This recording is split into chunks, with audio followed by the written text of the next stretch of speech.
And this notion that the way you get to greatness is by discovering your way to the right answer is the theme of everything else I'm going to say. So as I go forward, keep thinking about the thick shake and how people who were experts in this got it wrong by trying to think their way to the right answer. And it was only when they realized they had to discover their way to the right answer that they got the right answer. So first, let's just agree that in the world of operations, when you do apples-to-apples comparisons or thick shake to thick shake comparisons, there are better apples. That people doing exactly the same work as other people, most of them are sort of clustered together in terms of whatever you measure, whether it's quality, workplace safety, time to deliver, yields, et cetera, et cetera. But there are always some standouts. And in terms of the world of lean manufacturing, Toyota and Honda back in the 1980s were these standouts. And to put it in some comparison, people started looking at Toyota and Honda, Nissan also, I suppose, because the Japanese automakers were taking so much a share of the U.S. auto market. As people started to take a look, they realized it wasn't the special relationships with banks and governments. There was something going on in particular companies. And the original realization on this in the auto industry was this graduate student, John Krafcik, who did this study of 186 final assembly plants. That was every final assembly plant in the entire world. And what he observed when he looked at his data is that on any given day, most of them, like 180 of them, most of them use the same number of people and the same amount of capital equipment, the same amount of space, the same amount of inventory on hand to create more or less the same amount of product. However, there were a handful, 5, 6, maybe 7 plants in the world, which with half the people, half the space, half the equipment, half the inventory on hand, were creating twice the product, half in, twice out. And needless to say, when you observe an industry which is capable of half in, twice out, the next natural question is, how do you do that? And so what happened immediately after this realization that on any given day there were the handful of plants that could get half in, twice out, then the question was, what are they doing differently?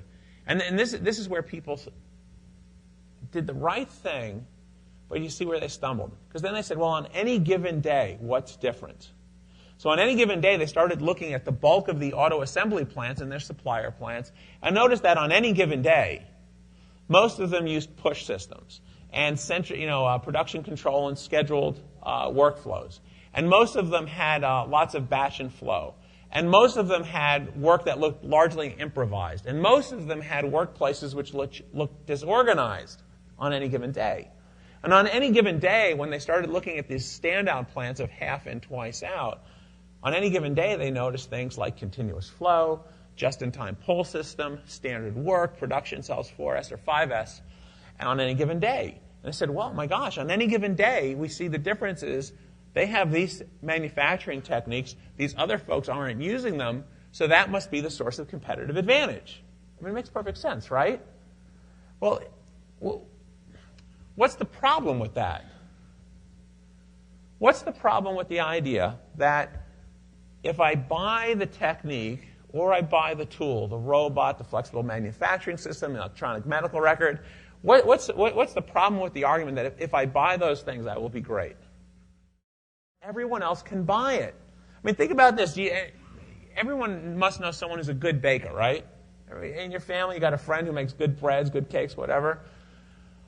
They're not a good baker or better than anybody else you know because of the flour, right? Because you can go to the supermarket and you buy exactly the same flour they use.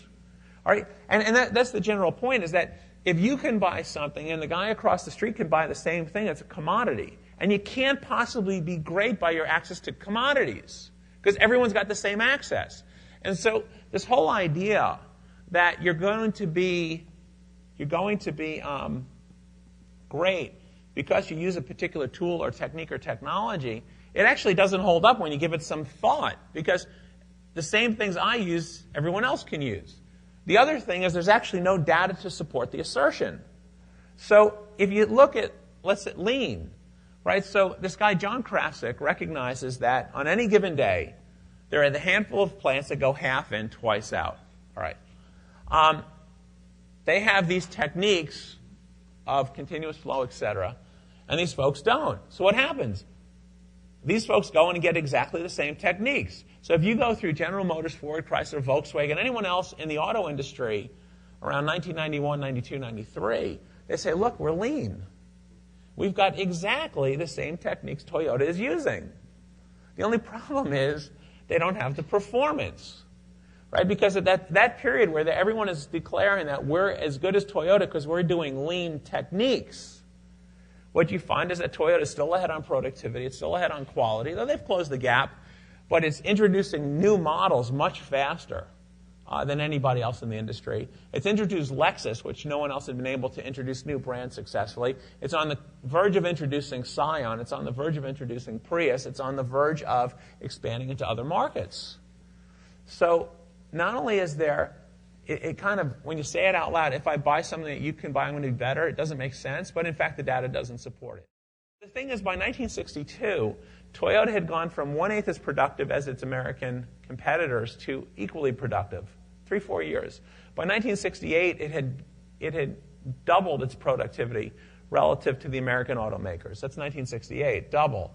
1973, when Toyota came back to the U.S. market with small cars due to fuel price shocks, Toyota not only was twice as productive, but it had this incredible it had this incredible quality. So when people bought these cars for fuel efficiency, they discovered they could buy the cars and not have to hire a mechanic on the day of purchase. They could just buy the cars and run them if they filled them with gasoline and replaced the oil every now and again. So that was about 1973. So now Toyota, or at that time Toyota, establishing itself as the seller of affordable reliability, starts expanding the number of models it's bringing to market from just small cars to larger and larger cars and then SUVs and pickup trucks and so on and so forth. All affordable and reliable. It compresses dramatically the turnaround time to bring new models to market. So where standard in the industry was 4 years, Toyota starts competing on real speed and being able to do model upgrades on a 2-year cycle time. As Toyota starts to realize it's saturating the mid-market with the Toyota brand of affordable reliability, it introduces Lexus in 1989. Sales are zero, of course. By 1991, it's the best-selling luxury model in the country. 2 years. When other automakers try to get the youth market, Toyota introduces Scion, and it's a smashing success. When other automakers are struggling to figure out how to provide really breakthrough fuel economy, still are, as far as I can tell, right? And the point of the example is that Toyota can't possibly be better by the tools and techniques it has, because those tools, techniques, and technology are available to everybody. But what Toyota has demonstrated is that if you put your mind to it over time, you can get much better, much faster than anybody else in your field. And if you can do that, if you can get much better, much faster than anybody else, you can win. And what we see as this happens over and over again is that industry by industry by industry, those who lead today lead because they ran faster, not because they bought something. And so it gets to the first point I really want to hammer down, is that the ability to create new knowledge in an industry and the ability to put that new knowledge to use has always had enormous reward. Buying stuff, no reward. Sometimes it's necessary, but there's no reward to it. Sometimes it's just the ante into the game. But the reward comes from your ability to discover things. And the reward is even greater if you can discover better faster than anybody else.